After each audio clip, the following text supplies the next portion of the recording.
Hindi kayo pwede. Hindi kayo pwede. Hindi kayo pwede. Ano ka ba? Sino ka ba? Dok, ayaw po kumalma ng pasyente. Taiwan mo nga ako! Ano ba palabasin niyo ako dito?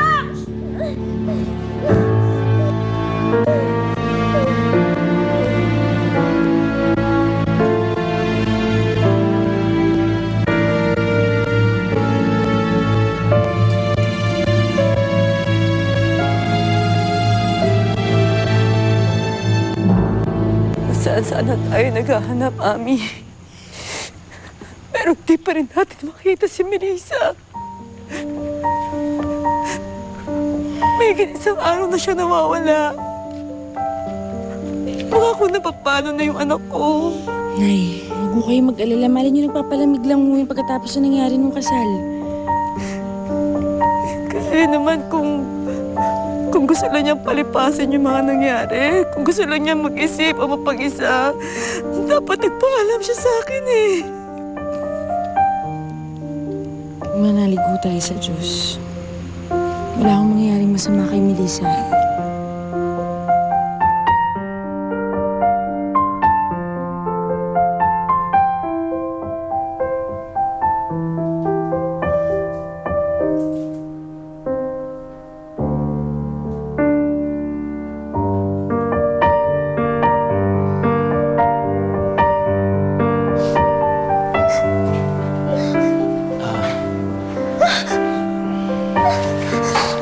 Kailangan ka daw i-restrain para dyan sa pinagbubuntis mo.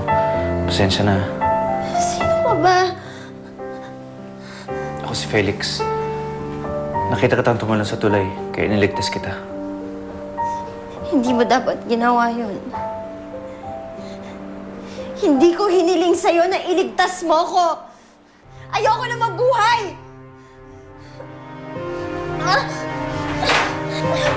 Pero kasalanan sa Diyos yung gusto mong mangyari. Kasalanan din sa Diyos ang ginawang panggagahasa sa akin. At parang hindi pa sapat yun dahil hinayaan ng Diyos na magbunga yun. Kaya wala na sa akin kung magkasala pa ako sa Diyos. Dahil matagal na niya akong pinabayaan.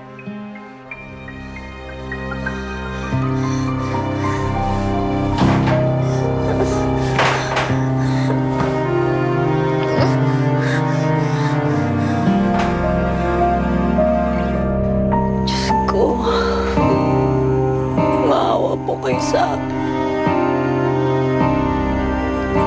Hindi ko po kayang mawala sa akin ang anak ko.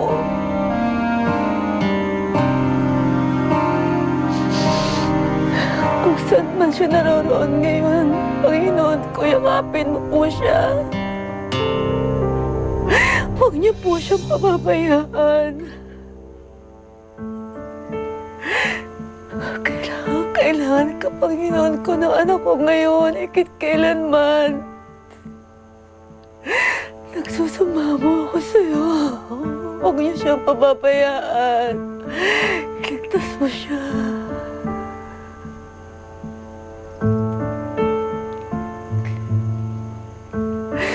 Maawa ka.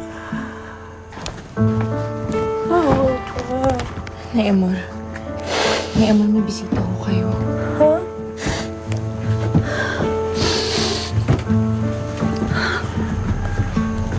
May balita na ba sa anak ko? Nakita niyo na siya?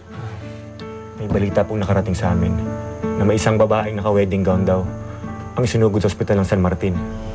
Puntahan natin siya, Ami. Oo, Nay. Mrs., hindi pa tayo nakakasigurado si Melissa ba talaga tinutukoy nila. Sigurado ako, anak ko yun. Wala nang iba. Kailangan puntahan natin siya. Samahan niyo ako. Kailangan ako na anak ko. Higit lalo ngayon.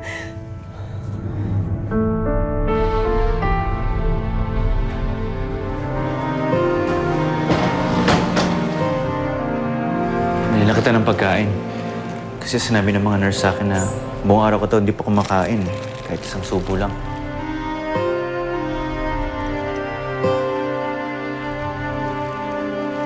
Kaya kumana dito ah.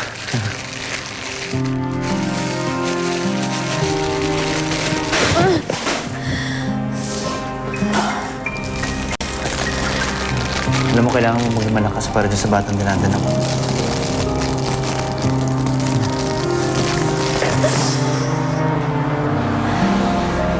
Anak ng demonyong rapist ang nasa sinapupunan ko.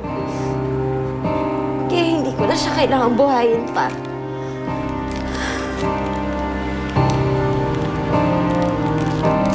Umalis ka na sa harapan ko. Umalis ka na sa harapan ko! Hindi kita kailangan, hindi ko kailangan ng tulong mo!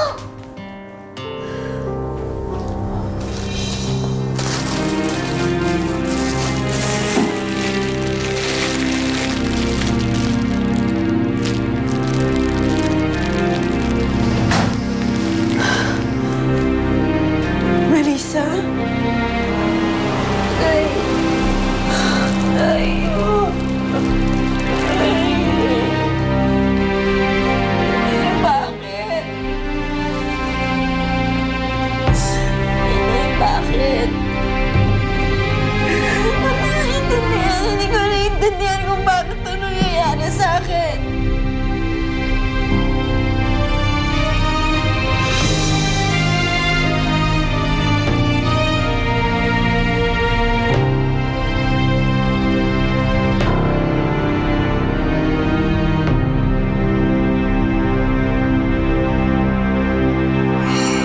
Sabi ko na nga ba't magbubuka rin ang paghihintay ko eh. Ano yan? Kumusta ka na, Melissa? Nakikiusap kami. Sige na, umalis na ho kayo. Pare, huwag kang makialam dito. Umalis na kayo! Oh! Buhay pa pala ang disgrasyada. Marabibin ba talaga iyan? May tao lang ako kailangan iligtas.